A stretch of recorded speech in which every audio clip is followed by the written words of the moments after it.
You don't need to fake strength. You need to build it from the inside out, not the kind of strength that flexes under a spotlight, but the quiet, unshakable kind. The kind that keeps you steady when the world tries to shake you. No insult knocks you off balance. No failure makes you spiral. No temptation drags you off course. This isn't about pretending. It's about becoming the kind of person whose calm energy speaks volumes, even in silence.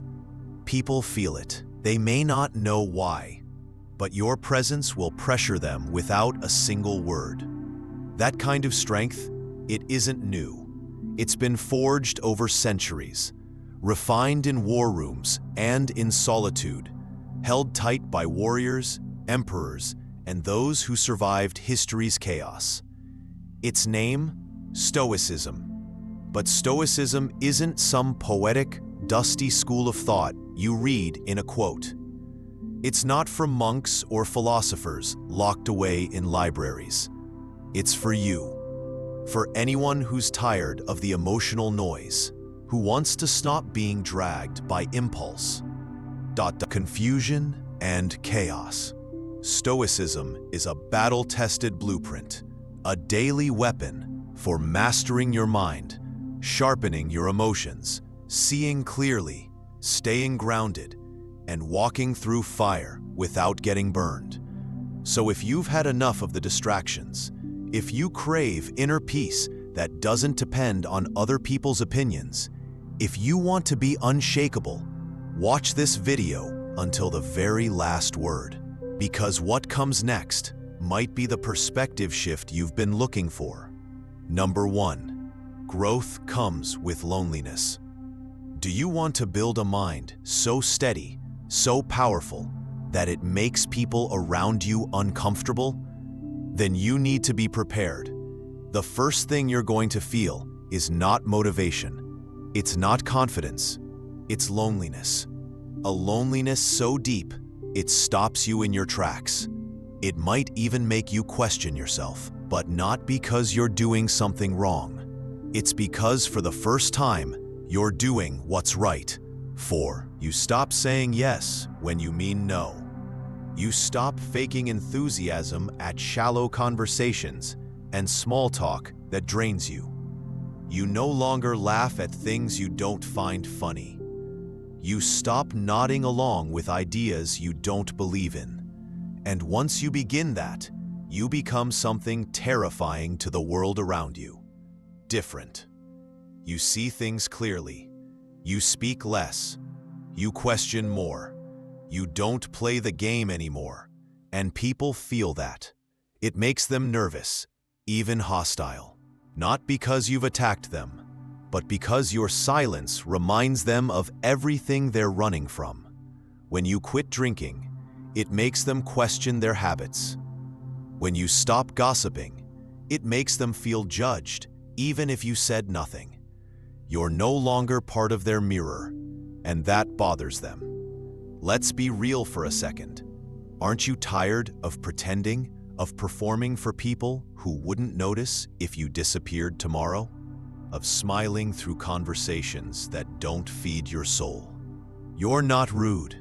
You're just done being a background character in someone else's drama. You're stepping off the stage. Marcus Aurelius once said, "To live a good life, we have the potential for it if we can learn to be indifferent to what makes no difference." A good life isn't built on applause. It's built on freedom. Freedom from chasing what doesn't matter. And the scariest part for other people? When you stop running after noise, you force them to hear their own. From that moment on, your path changes. And it won't come with applause. You will have to master one of the hardest skills life never teaches: how to walk alone and not lose your way. There's no course for that. No school teaches you how to stay awake while the world is asleep. But you'll feel it. The strength of a mind that holds its ground, even when misunderstood. The sharpness that comes from quiet rooms and unanswered questions. Picture this. You're in a dimly lit room. No phone, no music, no voices, just you and the raw echo of your own thoughts. Can you sit with that silence? Can you hold your own attention? Or will you scramble for something, anything, to distract yourself? Because if you can't face yourself in a room alone, how can you expect to lead your life in a world full of noise? If the silence scares you, it's because it holds the truth. Think of Emily Dickinson, who barely left her home, but whose words live on through centuries. Think of Nikola Tesla, a man who worked alone, laughed alone, fought alone, and shaped the modern world with the very ideas born in solitude. They didn't shrink into the background. They didn't conform. They stepped away. And in that space, in that silence, they discovered clarity, sharp enough to cut through history. Now the question is, are you willing to go there? Just once tonight. Turn everything off. Shut the world out. Lock your door. Sit with yourself and write down this one question. What are you avoiding? Is it a choice? A truth? A change? Or is it the voice inside you, the one you've spent your whole life trying to mute? If you can answer that, you won't need to act strong. You'll be strong. Coming from that place of quiet power where you begin to stand alone and realize how few voices truly matter, a deeper question begins to echo. Why do you need so many people to feel like you matter? The answers won't come right away, but in that stillness, something unshakable begins to take root. And here's what you need to remember. Loneliness is not the punishment. It's the starting point. It's the space where reconstruction happens. It's the training ground where your mind learns how not to break. Once you've learned to stand tall in the silence and not collapse under it, everything else, rejection, judgment, even failure, becomes background noise. And when you emerge from that silence, carrying a calm mind that can't be manipulated or rattled, the world will sense the shift. They won't look at you with admiration. They'll look with caution, because people can sense when they no longer have power over you. And that kind of presence, it unsettles them. Are you ready for that? Because what comes next is even harder. Lesson number 2. Your change will threaten others. As you begin to shift, maybe you start thinking more critically, choosing your words more intentionally, skipping that round of drinks you used to never miss, or simply prioritizing growth. Even those small changes can make people around you uncomfortable. Not because you've done anything wrong, but because your growth becomes a mirror, reflecting everything they've avoided. People don't like mirrors when they're not ready to face what's inside. Have you ever tried to better yourself and been met with sarcasm or silence? Maybe you started reading more, became curious about minimalism, or began holding yourself accountable instead of complaining. You expected support, maybe even some shared excitement. But instead, you were met with eye rolls or half jokes like, "Whoa, getting deep on us now," or "When did you become so serious?" Or worse, silence, cold disinterest when you share something meaningful. It's not that you're wrong. It's that your growth forces them to look at themselves, and they don't want to. Real growth is rarely loud. It's quiet, steady, like flipping on a light in a pitch-dark room.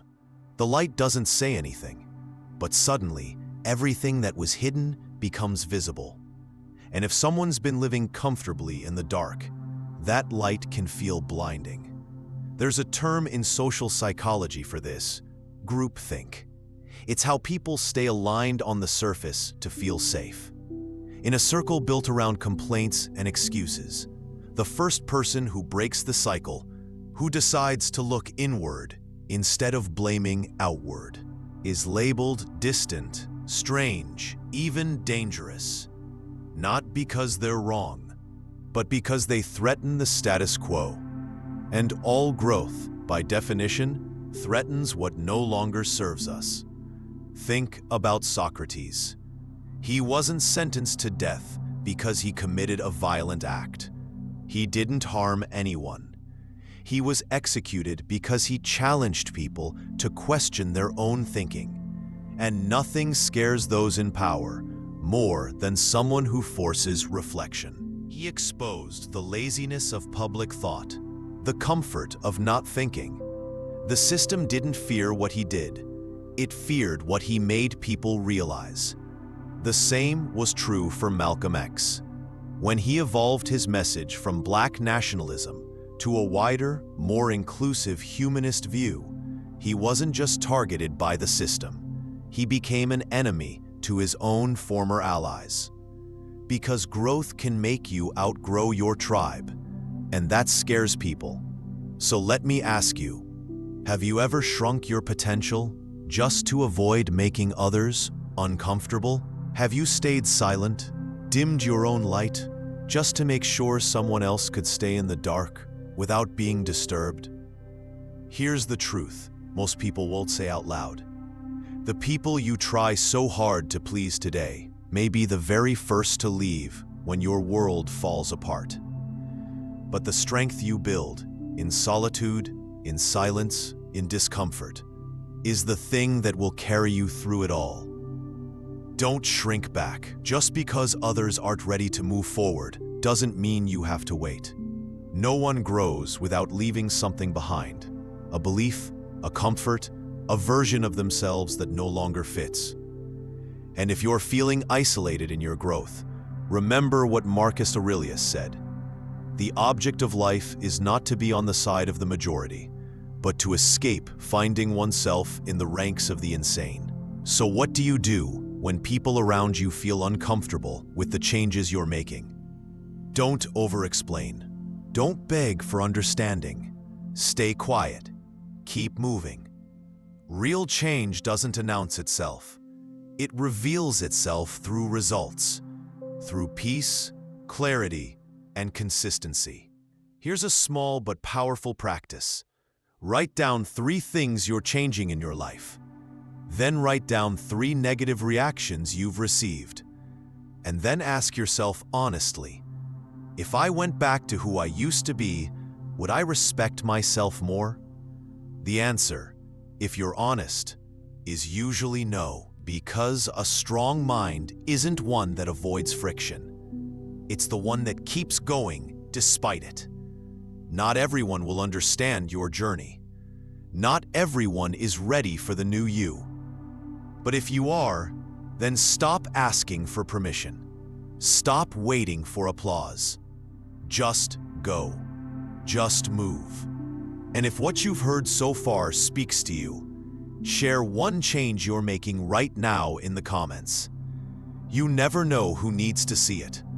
One voice can give others the courage to step forward too. And if you're serious about building a mind that doesn't flinch, doesn't fold, and doesn't seek validation, then hit that subscribe button. There's a long road ahead, but every step will be worth it.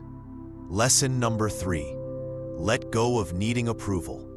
People fear what they can't control, and nothing is harder to control than a free mind.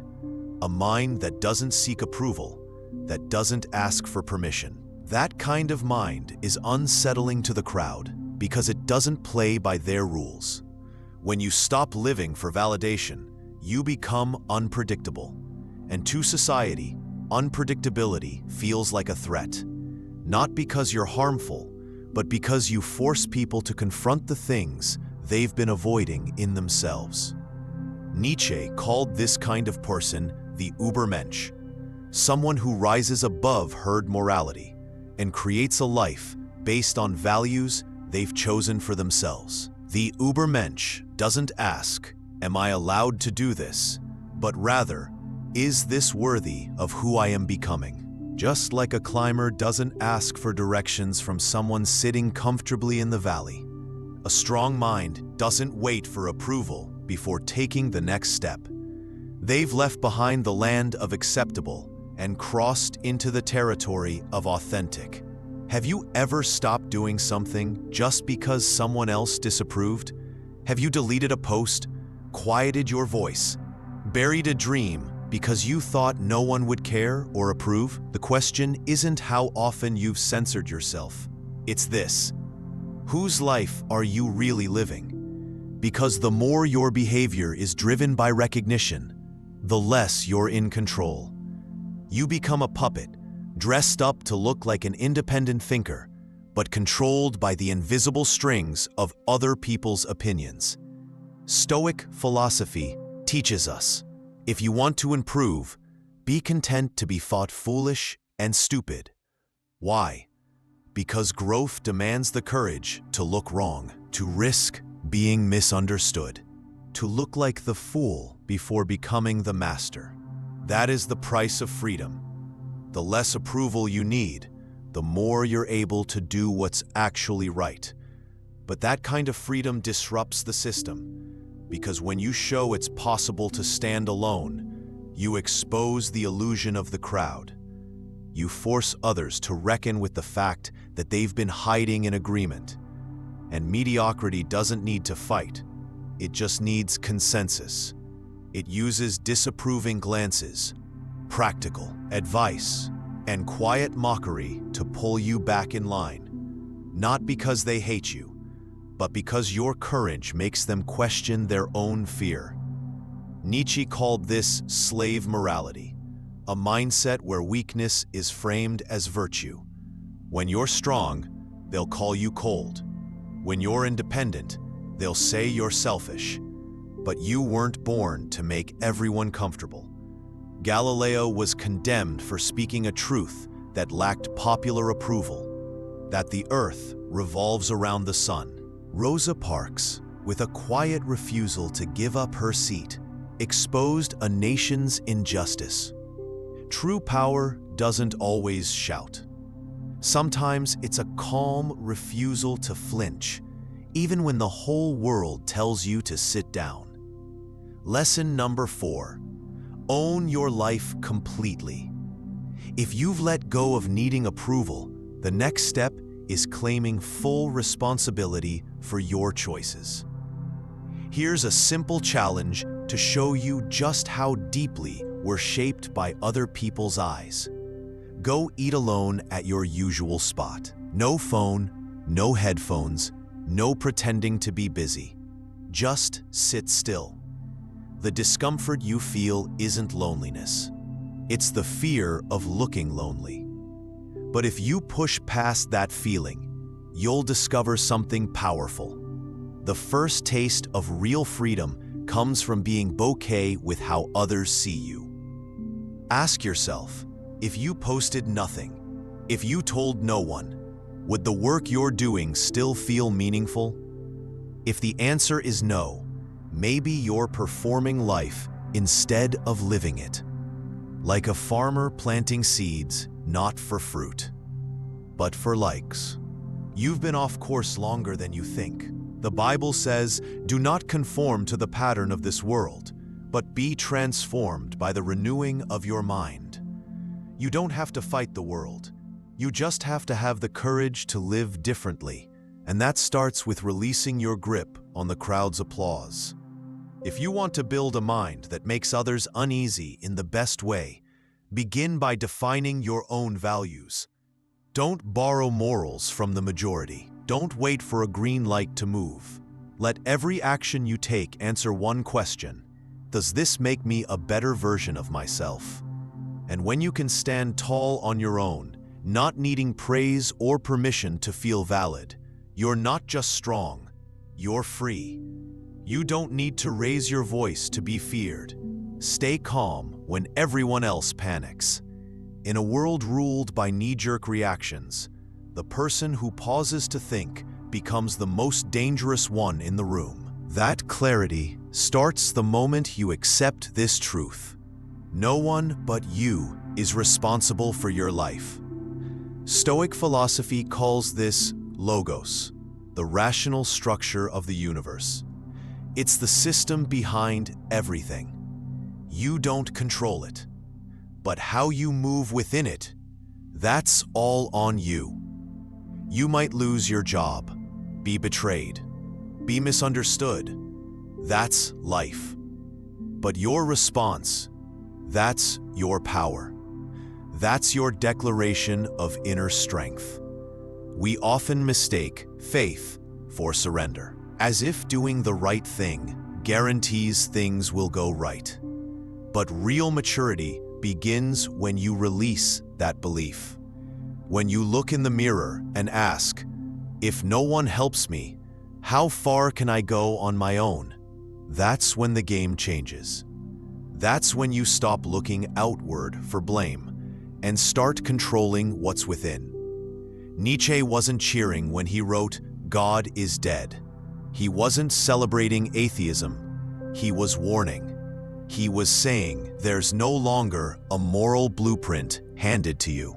No destiny, no fate, no divine fallback plan.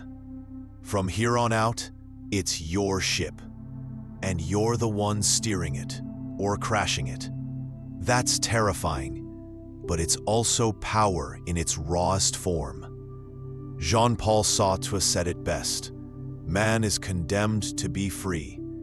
It sounds like a curse, but it's not. It's a truth. Because once you accept that there is no script, no rescue, no one else to take the blame, then every choice you make matters. Every direction you turn is yours. You can't pin your regrets on your upbringing, society, or bad luck. You're the author now. That's the burden of freedom, and also its brilliance. You can rewrite your story, but you also give up the right to complain if you don't like how it ends. If that truth feels heavy, good. It should. That weight you feel is ownership, and if you have the courage to carry it, you'll become the kind of person people don't know how to handle. They can't bait you with praise. They can't scare you with loss. They can't control you, and that terrifies them. So where do you start? Start by dropping the excuses like, "I'm just this way," or "It's not the right time." Lesson number 5. Strength is facing pain. Once you stop making excuses and start owning your choices, the next step is learning how to face the pain you've been avoiding. We often say, "I'm this way because of my childhood, because of society, because they don't understand me." But the truth is, you're not that way. You chose to be, and you can choose differently, but only if you're honest enough to erase the entire list of reasons you've used to avoid facing yourself. Try something most people never do. Before you go to bed tonight, don't ask, "Who drained me today?" Instead, ask, "What responsibility did I avoid today?" Write it down, not to shame yourself, but so tomorrow you can move differently. A single, consistent choice, made daily, can shift the entire direction of your life. A strong mind doesn't know everything. It simply takes responsibility, even for the unknown. And if you've read this far, stop right now, just for 3 seconds. Breathe. Notice your breath, your posture, your surroundings. You just proved something powerful. You can control your actions, even when something else is playing. That's strength. And if you've made it this far with us, hit like, not for us, but as your personal promise, a silent pledge that you're done living like a victim. And don't miss what comes next, because every step of this journey is shaping one thing, a mind the world has to reckon with. So how do you build a mind so solid it makes others hesitate?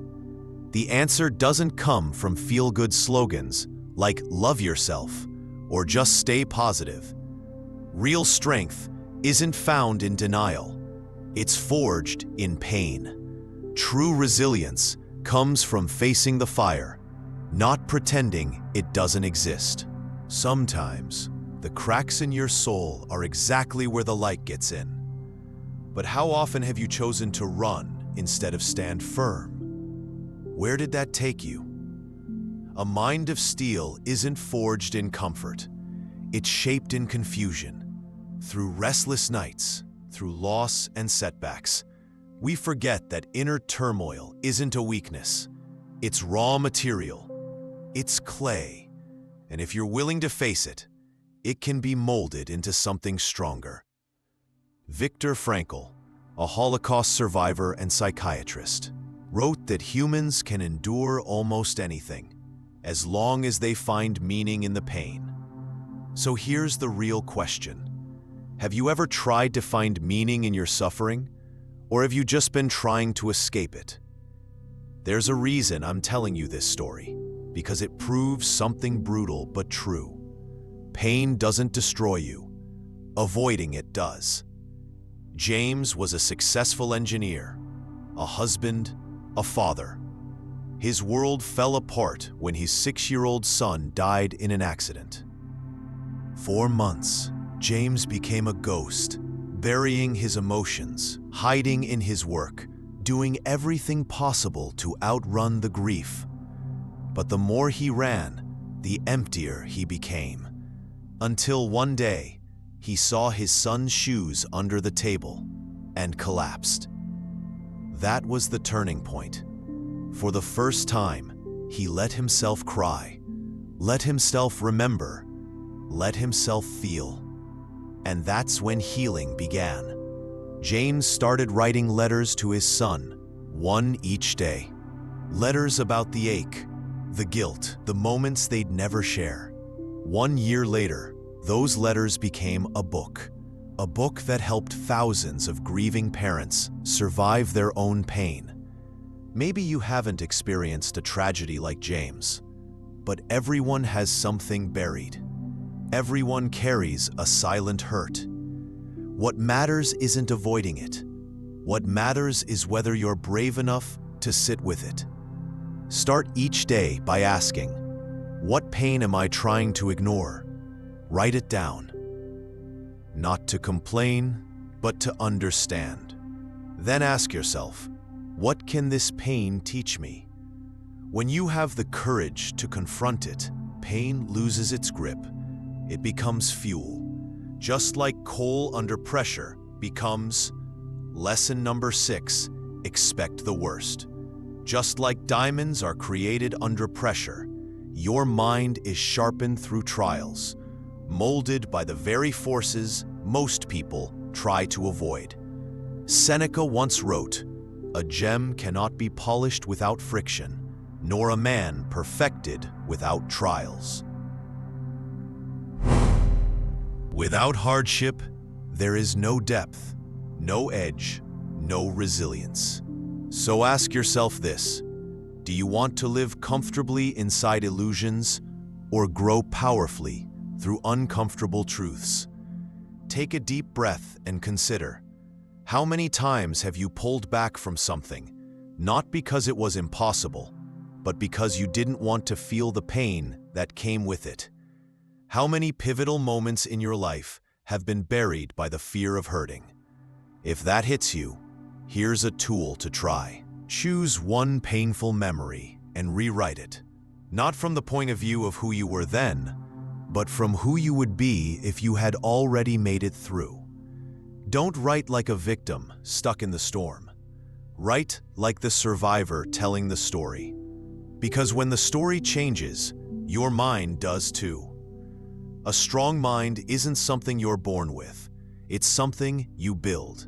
And the materials are the hardest to hold. Pain, failure, loss.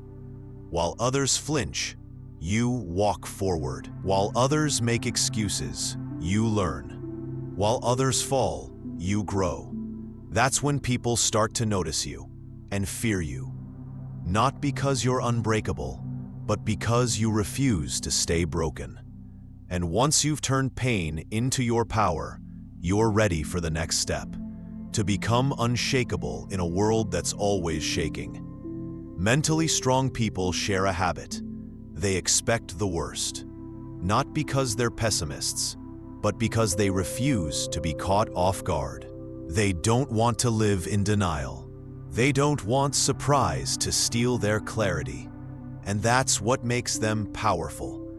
Because how do you break someone who's already made peace with the worst-case scenario? Think about it. The person who unsettles others the most isn't the one who panics or explodes. It's the one who stays still when everything's on fire. Their face doesn't twitch. Their breath doesn't change. They've been waiting for the storm. And now that it's here, they're ready. That level of calm doesn't come from coldness. It comes from preparation. Marcus Aurelius once said, "The wise man sees in the misfortune of others what he should avoid." The strong don't wait for disaster to teach them how to respond. They prepare in advance. They ask hard questions most people run from. What if the person I love most dies tomorrow? What if I lose my income overnight? What if I'm betrayed by the one I trust most? They don't do it to suffer in advance. They do it to bulletproof the mind. Howard Marks, one of Wall Street's sharpest minds, once said, "Risk is what's left when you think you've thought of everything."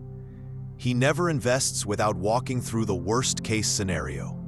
Not because he doubts himself, but because he knows it's not failure that kills you. It's surprise. So ask yourself, when was the last time you imagined the worst? And when was the last time you broke down? Not because of what happened, but because you never thought it could. Here's a practical exercise. Once a week, choose one area of your life, your job, your relationships, your health, your money. Write down in brutal detail what could go wrong. Then write out exactly how you'd respond. What's your backup plan? What tools do you already have? Who can you lean on? When you're done, put the pen down. Sit still. Listen to your breath. If your heart's still beating steady, if your breath hasn't changed, you're getting stronger. Apostrophe. You're becoming harder to shake. People won't fear you because you're flashy or loud. They'll fear you because you stay standing when everything falls apart. Your calm will expose their chaos. Your readiness will reveal their denial. And that's when you'll know you've become something rare. Lesson number 7. Power is not reacting. If you've prepared for the worst, the next level of strength is learning when to stay still. Have you ever seen Mike Tyson walk into a boxing ring? No trash talk, no bravado, no nervous energy. Just a blank expression, as if the fight had already played out in his mind 100 times. Tyson didn't just win with brute strength. He won with a calm forged through pain, a numbness sharpened by poverty, abuse, and the harsh truth of having nothing to lose. That kind of calm doesn't make you cold. It makes you immune to paralysis. Most people avoid thinking about pain because they fear it. But what if you welcomed it instead? What if, instead of pushing it away, you opened the door, looked it in the eyes, and asked, "What are you here to teach me?" So let me ask you this. If you lost everything today, your money, your reputation, your closest relationships, what would still be left standing inside of you? A strong mind doesn't roar like a lion. It doesn't have to. It simply stays grounded, steady, unmoved while the world trembles. And sometimes, that stillness is loud enough to silence an entire room. Once you get used to expecting the worst, a new realization hits. Not everything deserves your energy. And not reacting doesn't mean weakness. It's the ultimate sign of control. Because in life, most of our explosive reactions come from trying to control what we were never meant to hold. The thoughts of others, their behavior, the outcome of something we can't predict. But here's the truth. You don't control any of that. What you do control is your response. And that response is everything. You can choose silence. You can choose stillness. You can choose to observe instead of react. That's your domain. The rest, let it be. Epictetus once said, if someone succeeds in provoking you, realize that your mind is complicit in the provocation. When you lose your temper, you've handed your mind over to someone else. And what's worse, it doesn't take much. A comment, a glance, a tone, and suddenly you're not in control anymore. True power is non-reaction. It's recognizing that not everything is worth your peace. You don't need the last word. You don't need to win every argument. The real winner is the one who walks away with their dignity untouched. Let me tell you a story, not because it's dramatic, but because you might recognize a part of yourself in it. Andrew is a high school teacher. He's not wealthy, not famous, but people listen when he speaks. His students respect him. His colleagues admire him, not because he's strict, but because he's composed. One day, a student's parents stormed into school and accused him of discrimination. They yelled loud enough for every classroom nearby to hear. Andrew didn't interrupt. He didn't defend himself. He just stood there, eyes calm, body still. When they finally ran out of words, he simply said, "I understand your concern. I'll follow school protocol and file a report." That was it. No defense, no debate. And yet, every teacher and administrator stood by him. Why? Because someone that calm in the face of chaos doesn't need to be defended. His stillness told the truth. His silence mirrored their outburst. This is the shift. Non-reaction isn't about letting people walk over you. It's about choosing your power. Like a building that doesn't even sway in an earthquake, your stillness becomes your proof. Want to try it? Start small. Next time someone cuts you off in traffic, posts a passive-aggressive comment, or rolls their eyes in a meeting, don't react. Don't explain. Don't escalate. Just watch. Watch them, and more importantly, watch yourself. Because when you can remain still while the world tries to provoke you, you've already won. Lesson number 8. Critical thinking is the sharpest weapon. Once you've mastered the art of non-reaction, the next evolution of strength is sharpening your mind so it can't be manipulated. Let your silence become a mirror, so others are forced to hear the noise of their own thoughts. Nietzsche once warned, "He who fights with monsters should be careful lest he thereby become a monster." When you react the way others want you to, you give them the power to shape your character. They pull your strings, and you mistake that movement for autonomy. The most dangerous part? You don't even realize it's happening. Reactivity feels righteous. It feels like justice, truth, and self-defense. But often, it's just a trap, a game with rules written by someone else. You think you're in control, but you're not. You're just being led, emotion to action, like a puppet on invisible strings. A strong mind doesn't win by dominating debates. It wins by refusing to enter battles that don't matter. It doesn't need to raise its voice because it knows its value isn't up for negotiation. When you stop reacting, you start living by your own standards. And in that space, manipulation has no foothold.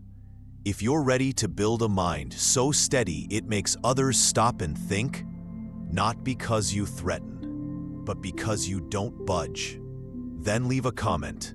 Silence is power. Start living like nothing can pull you out of yourself, and you will become someone both respected and quietly feared. Not for your volume, but for your unshakable clarity. Critical thinking is the weapon that protects that clarity. It's a blade no one can dull except you. In a world addicted to shallow thinking, lazy opinions, and emotional reactions, critical thinking cuts through the fog. But no one is born with it. It isn't a gift. It's a skill forged through constant mental friction. It's a daily battle where you ask yourself the hard questions. Why do I believe this? Who taught me to think this way? Are these my thoughts or borrowed ones from a crowd I never chose to follow? This is the war between the mechanical mind and the conscious mind. Victory isn't loud, it's quiet. It's the internal clarity you feel when you reject the easy opinion and hold space for something real. You don't need to control the world, just your interpretation of it. But to do that, you must learn to think, really think. That means when someone says everyone does it, you ask, who exactly is everyone?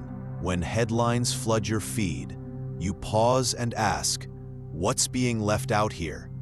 Not because you want to be contrarian, but because truth needs room to breathe before emotion suffocates it. Ironically, we live in the information age. Yet, most of us have never been taught how to think. We binge on knowledge like junk food, fast, cheap, and undigested, and wonder why we feel anxious and lost. A strong mind doesn't hoard facts. It knows when to question. When words cut you, ask, why did that hurt me? What part of me felt exposed? When anger rises, pause. Ask, am I defending truth or just protecting my ego? That pause, that internal space, is where freedom lives. And no, critical thinking doesn't have to be complicated. Start simple. Each day, pick one belief you've always held about yourself, about people, about life, and hold it under a microscope. Ask, when did I first believe this? Is it still true? Have I tested it lately? If you can't remember the last time you changed your mind, ask yourself if you're growing or just rehearsing the same script. In conversations, don't just wait to speak. Listen. Truly listen. Not to argue, but to understand.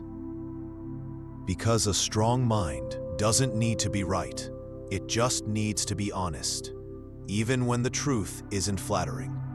We've just explored 8 principles for building a mind so strong, the world has no choice but to notice. No shouting required. No need to prove yourself. Sometimes the quietest strength is the one that leaves the greatest impact. Because that kind of power is born from a private journey, one no one sees. The journey where you stop living for approval and start living by conviction, where you realize no one's coming to save you, and that's the best gift life could give. Where you stop avoiding loneliness and finally sit down face to face with yourself. A formidable mind doesn't dominate others. It simply can't be dominated. It decides what to believe, when to speak, and how to act with purpose. In a world full of noise and reactivity, the rare few who pause to think are the ones who rise. That rarity, that calm, is your new power. If you found value in this video and haven't already, tap like as a quiet nod to your own growth. Leave a comment. What part made you stop and think? Share this with someone you care about. This might be exactly what they need to hear right now. And if you're committed to building a calm, focused, unshakable mind, hit subscribe because there's so much more ahead. Thank you for watching, and I'll see you in the next one.